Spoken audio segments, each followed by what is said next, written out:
Bom dia, boa tarde, boa noite, pessoal, tudo bem? Hoje vamos para o nosso dia número 70, segundo Samuel, de 9 a 12. Bora lá?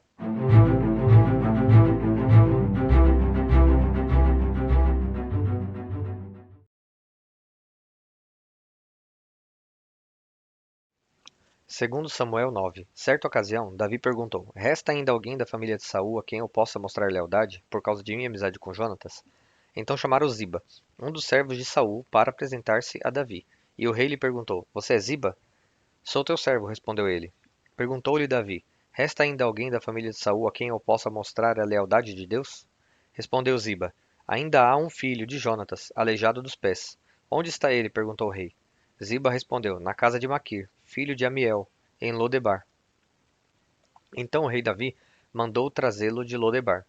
Quando Mefibosete, filho de Jonatas e neto de Saul, compareceu diante de Davi, prostrou-se com o rosto em terra. Mefibosete? Perguntou Davi. Ele respondeu: Sim, sou teu servo. Não tenha medo, disse Davi, pois é certo que eu o tratarei com bondade por causa da minha amizade com Jonatas, seu pai. Vou devolver-lhe todas as terras que pertenciam ao seu avô, Saul, e você comerá sempre à minha mesa. Mefibosete prostrou-se e disse: Quem é teu servo, para que te preocupes com um cão morto como eu? Então o rei convocou Ziba e disse-lhe: Devolvi ao neto de Saul, seu senhor, tudo o que pertencia a ele e à família dele. Você, seus filhos e seus servos cultivarão a terra para ele. Você trará colheita para que haja provisões na casa do neto de seu senhor. Mas Mefibosete comerá sempre à minha mesa. Ziba tinha 15 filhos e 20 servos. Então Ziba disse ao rei: O teu servo fará tudo o que o rei, meu senhor, ordenou. Assim, Mefibosete passou a comer à mesa de Davi, como se fosse um dos seus filhos. Mefibosete tinha um filho ainda jovem, chamado Mica. E todos os que moravam na casa de Ziba tornaram-se servos de Mefibosete. Então Mefibosete, que era aleijado dos pés, foi morar em Jerusalém, pois passou a comer sempre à mesa do rei. Segundo Samuel 10. Algum tempo depois, o rei dos Amonitas morreu, e seu filho Anum foi o seu sucessor. Davi pensou: Serei bondoso com Anum, filho de Naás, como seu pai foi bondoso comigo. Então Davi enviou uma delegação para transmitir a Anum seu pesar pela morte do pai dele.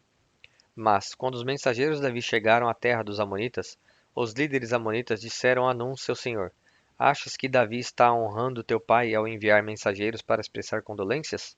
Não é nada disso. Davi os enviou como espiões para examinarem a cidade, a fim de destruí-la. Então Anum prendeu os mensageiros de Davi, rapou metade da barba de cada um, cortou metade de suas roupas até as nádegas e os mandou embora.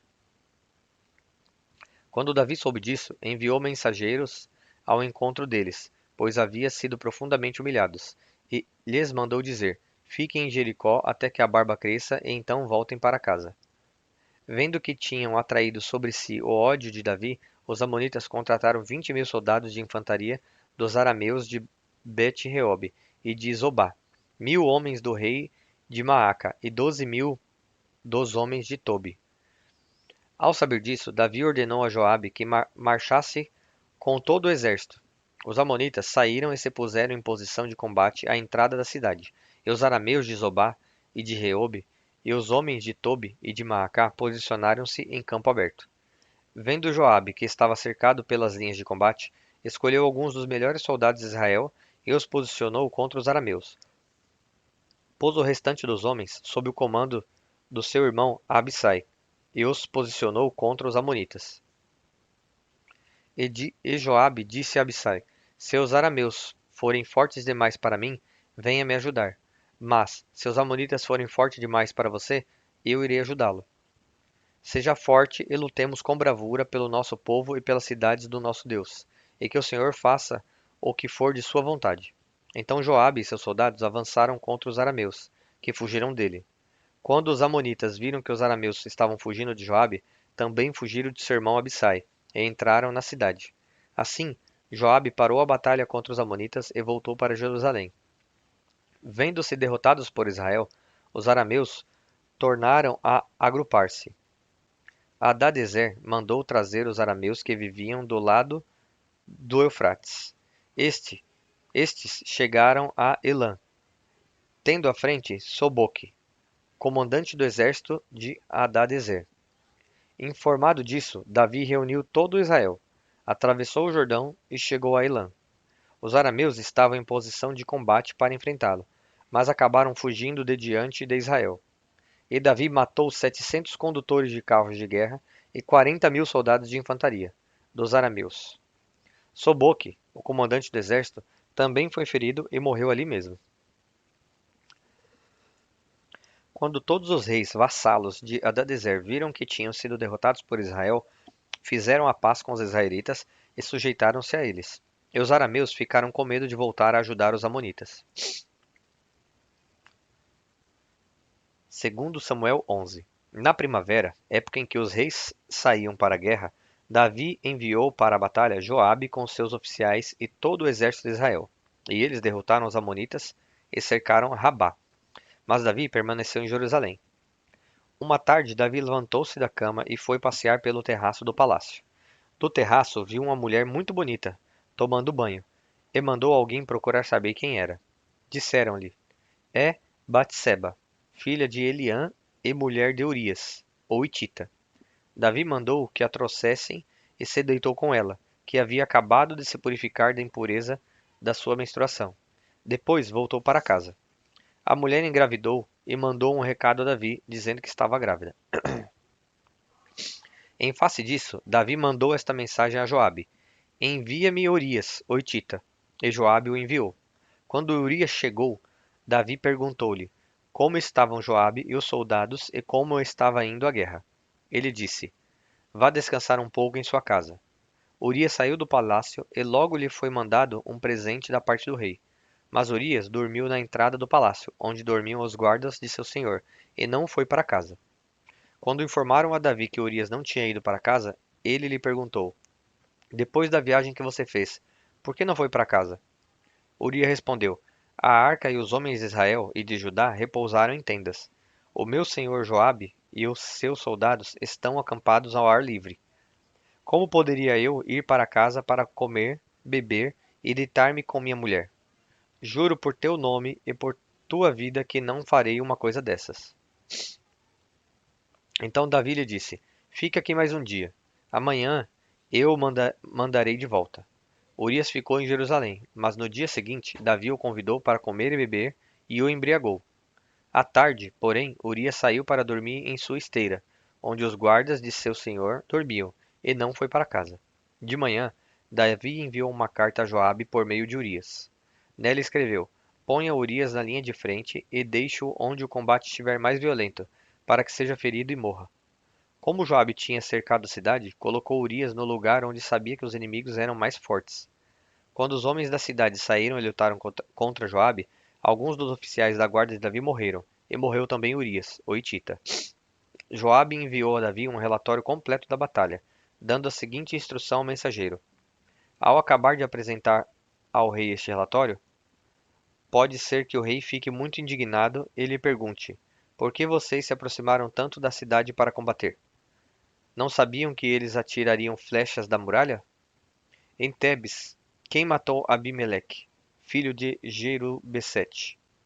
Jerubessete, isso mesmo. Não foi uma mulher que da muralha atirou-lhe uma pedra de moinho e ele morreu? Por que vocês se aproximaram tanto da muralha? Se ele perguntar isso, diga-lhe: E morreu também o teu servo Urias, o hitita.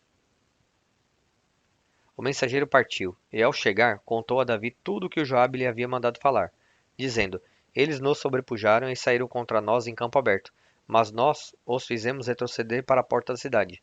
Então os flecheiros atiraram do alto da muralha contra os teus servos e mataram alguns deles, e morreu também o teu servo Urias, o hitita. Davi mandou o mensageiro dizer a Joabe: Não fique preocupado com isso, pois a espada não escolhe a quem devorar. Reforce o ataque à cidade até destruí-la. E ainda insistiu com o mensageiro que encorajasse Joabe.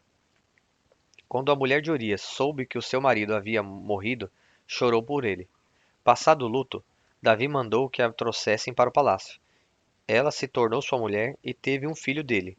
Mas o que Davi fez desagradou o Senhor. Segundo Samuel 12. E o Senhor enviou a Davi o profeta Natã. Ao chegar, ele disse a Davi: Dois homens viviam numa cidade. Um era rico e o outro pobre. O rico possuía muitas ovelhas e bois, mas o pobre nada tinha, senão uma cordeirinha que havia comprado. Ele a criou, e ela cresceu com ele e com seus filhos. Ela comia junto dele, bebia do seu poço e até dormia em seus braços. Era como uma filha para ele. Certo dia, um viajante chegou à casa do rico, e este não quis pegar uma de suas próprias ovelhas ou de seus bois para preparar-lhe uma refeição. Em vez disso, preparou para o visitante a cordeira que pertencia ao pobre. Então Davi encheu-se de ira contra o homem e disse a Natã: Juro pelo nome do Senhor que o homem que fez isso merece a morte. Deverá pagar 4 vezes o preço da cordeira, porquanto agiu sem misericórdia. Você é este homem, disse Natã a Davi, e continuou: Assim diz o Senhor, o Deus de Israel: Eu ungi rei de Israel e o livrei das mãos de Saul. Dei a você a casa e as mulheres do seu senhor. Dei a você a nação de Israel e Judá. E, se tudo isso não fosse suficiente, eu teria dado mais ainda. Por que você desprezou a palavra do Senhor, fazendo o que ele reprova? Você matou Urias, o Hitita, com a espada dos amonitas e ficou com a mulher dele.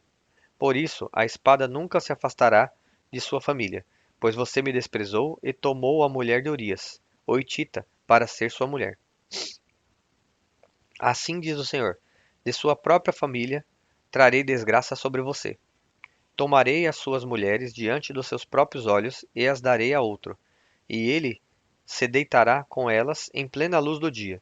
Você fez isso às escondidas, mas eu farei diante de todo Israel em plena luz do dia. Então Davi disse a Natã: Pequei contra o Senhor. E Natã respondeu: O Senhor perdoou o seu pecado. Você não morrerá. Entretanto, uma vez que você insultou o Senhor, o menino morrerá. Depois que Natã foi para casa, o Senhor fez adoecer o filho que a mulher de Urias dera a Davi. E Davi implorou a Deus em favor da criança. Ele jejuou e, entrando em casa, passou a noite deitado no chão.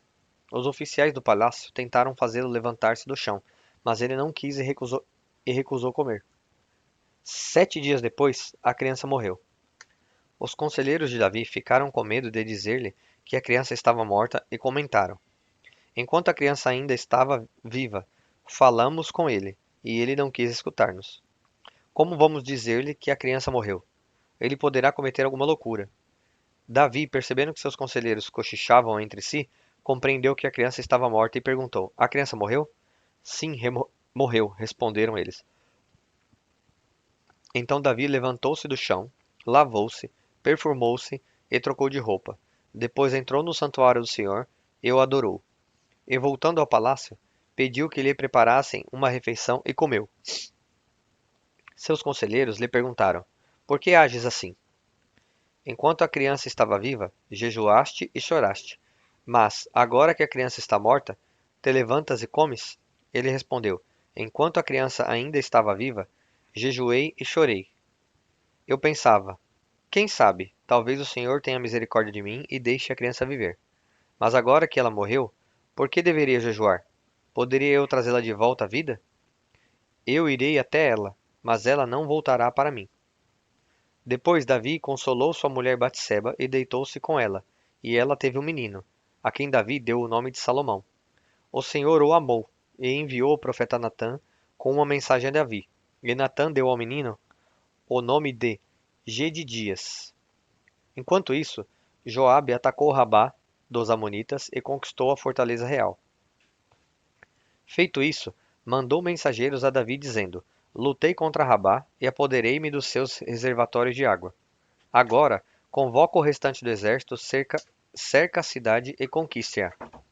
Senão, eu terei a fama de havê-la conquistado.